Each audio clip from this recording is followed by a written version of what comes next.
నమో భగవతే వాసుదేవాయ. ఈరోజు శివ కార్తీక పురాణం 8వ రోజు పారాయణం 8వ అధ్యాయం. ఈ కార్తీక పురాణాన్ని ఎవరైతే భక్తి శ్రద్ధలతో వింటారో వారికి సకల ఐశ్వర్యాలతో పాటు సకలమైన భోగభాగ్యాలతో పాటు దీర్ఘాయుష్యమంతులవుతారని పురాణంలో చెప్పబడింది. ప్రతి ఒక్కరూ ఈ కథని పూర్తిగా వినాలని నేను మనస్ఫూర్తిగా కోరుకుంటూ కథని ప్రారంభిస్తున్నాను. కార్తీక మహాపురాణం 8వ రోజు పారాయణం 8వ అధ్యాయం. వశిష్ఠుడు చెప్పినది అంతా విని జనకుడు ఇలా అడుగుతున్నాడు, మహర్షి, మీరు చెప్పినవి అన్నీ విన్న తర్వాత నాకు ఒక సందేహం కలుగుతుంది. వర్ణ సంకరం మొదలైన మహాపాపములు చేసిన దుర్మార్గులు పవిత్రమైన వేదాలలో ప్రాయశ్చిత్తాలు కొనిదే పరిశుద్ధులు కారు అని సమస్త ధర్మశాస్త్రాలు ఘోషిస్తుండగా కేవలం కార్తీక వ్రతం ఆచరణతోనే సమస్త పాపాలు హరించుకొని వైకుంఠానికి పోతున్నారని చెప్పడంలోని మర్మం ఏమిటి? ఇది ఎలా సంభవం? అత్యంత స్వల్పమైన పుణ్యంతోనే గొప్ప గొప్ప పాపాలు ఎలా నశించిపోతున్నాయి? గండ్రుగొడ్డళ్లతో కూడా కూలనటువంటి సాధ్యం కాని మహాపర్వతాన్ని కేవలం కొనవేలి గోటితో కూల్చడం సాధ్యం అవుతుందా? అగ్నిలో దగ్ధమవుతున్న ఇంటిలో ఉన్నవాడు ఆ మంటల మీద కొద్దిపాటి నీళ్లు చల్లినంత మాత్రాన అగ్ని ప్రమాదం తొలగిపోతుందా? ఏ మహానది ప్రవాహంలోనో కొట్టుకొని పోయే వారిని ఓ పాటి గడ్డిపరక గట్టుకు చేర్చగలుగుతుందా? తనకు తానే కొండ మీద నుండి కిందకి దూకి పడేవాడు కొండ చర్యలలోని ఏ లతనో పట్టుకున్నంత మాత్రాన చేతనే పాతవేగాన్ నుంచి సంరక్షించబడతాడా? వశిష్ఠ, ఈ విధమైన సంఘటనలు రీత్యా పాపులైన వాళ్ళు సైతం అతి స్వల్ప కార్యమైన కార్తీక వ్రతం ఆచరించడం వలన పాపరహితులు పుణ్యాత్ములు ఎలా అవుతున్నారు? వీటికి నీ సమాధానం ఏమిటి? జనకుడి ప్రశ్నకు జ్ఞానహాస్యం చేస్తూ ఇలా చెప్పడం మొదలు పెట్టాడు వశిష్ఠుడు. జనకుడి ప్రశ్నలకు వశిష్ఠుడు జవాబు. వశిష్ఠ ఉవాచ, మంచి విమర్శే చేశావు మహారాజా, చెబుతాను విను. ధర్మాన్ని సూక్ష్మంగా చింతించాలే గాని స్థూల రూపాన్ని మాత్రమే ఆలోచించకూడదు. అదీ కాక వేద శాస్త్ర పురాణాలు అన్నీ కూడా అనేక ధర్మ సూక్ష్మాలను మనకు అందిస్తున్నాయి. ఆయా ధర్మ సూక్ష్మాల వలన కొన్ని సందర్భాలలో గొప్ప గొప్ప పుణ్యాలు స్వల్పమైనవిగాను, స్వల్ప పుణ్యాలు గొప్పవిగాను పరిణమిస్తూ ఉంటాయి. ధర్మాలు అన్నీ గుణత్రయంతో కూడుకుని స్వల్పాలుగా సిద్ధింప చేసుకుంటాయి.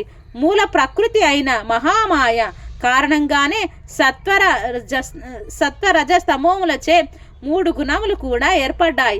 వీటితో సత్వగుణ ప్రధానమైనది. ధర్మ సూక్ష్మాలు, కర్మకాండ, తపస్సు, ప్రాయశ్చిత్తం అన్నీ కూడా రజోగుణం వలన ఏర్పడ్డాయి. తర్కం, దైవం, ఇతర చింతనతో సాధించే దైవ సంబంధ పద్ధతులు, ఆచరించే దాన ధర్మాలు, ఇవి అన్నీ కూడా ధర్మం యొక్క స్థూల స్వరూపాలు. ఇవి తమో గుణం వలన ఏర్పడతాయి.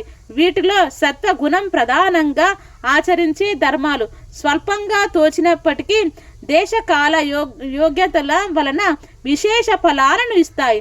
దేశం అంటే పుణ్యక్షేత్రం, కాలం అంటే పుణ్యకాలం, యోగ్యత అంటే పాత్రత. బ్రహ్మ జ్ఞాన కలవాళ్ళు ఈ మూడింటిని చింతించకుండా చేసే సర్వధర్మాలు తామసాలు. వీటి వలన పాపాలు నశించవు. కాబట్టి దేశకాల యోగ్యతలను విచారించి చేసేవే సత్వధర్మాలు. వీటిలో కొన్ని సమకూడి కొన్ని సమకూడక జరిపేవి రజోగుణ ధర్మాలు అని వేరే చెప్పనక్కరలేదు కదా జనకరాజా. అన్నిటికీ కర్మలే మూలం. ఎవరి కర్మలను బట్టి వారికి ఫలితాలు ఉంటాయి. అయినప్పటికీ మనిషికి జ్ఞానం అనేది ఉండటం వలన ఆచరించే ధర్మాలను పై మూడింటితో పోల్చుకుని ప్రయత్నపూర్వకంగా ఆయన ఆచరించాలి. ఈ విధంగా 3 కలిసి వచ్చినప్పుడు ఆచరించిన ధర్మం అక్షయ ఫలితాన్ని ఇస్తుంది. రాజా, పర్వతం ఎంత ఎత్తు కట్టెలను పేల్చి వాటి మధ్య గింజంత అగ్ని కణాన్ని ఉంచితే ఆ అగ్ని కణం ఆ కట్టెలను ఎలా కాల్చివేయగలుగుతుందో, సువిశాలమైన నట్టింట పెట్టిన నలుపంత దీపం ఆ ఇంటి చీకటిను ఎలా తొలగిస్తుందో, గుండిగడు మురికి నీళ్ళలో ఒక్క ఇండుప గింజ ఎలా శుభ్రపరుస్తుందో, అదే విధంగా తెలిసి గాని తెలియక గాని పుణ్యకాలంలో పుణ్యక్షేత్రంలో పుణ్యమూర్తుల వలన ఆచరించే ధర్మం అనంత పాపాలను దగ్ధం చేసి మోక్షానికి మార్గాన్ని వేస్తుంది. అందుకు ఉదాహరణగా ఒక కథ చెబుతాను విను. అజామీలో ఉపాఖ్యానం. బహుకాలం పూర్వం కన్యాకుంజ క్షేత్రం వాసి సార్థక నామధేయుడు అయిన సత్వనిష్ఠుడు అనే బ్రాహ్మణుడికి అజామీలుడు అనే కుమారుడు ఉండేవాడు. వాడు పరమ దురాచారుడు, దాసి సాంగత్యపరుడు, హింసాప్రియుడుగా ఉండేవాడు. సాటి బ్రాహ్మణ గృహంలోని ఒకానొక దాసితో సంగత్యం పెట్టుకుని తల్లిదండ్రులను వదిలి ఆ దాసి దానితోనే భోజనం పడక అన్నిటినీ చేస్తూ కామాంధుడై వైదిక ధర్మాలు అన్నిటినీ విడిచిపెట్టి కేవలం కామంపై ఆసక్తి గలవాడై ప్రవర్తించసాగాడు.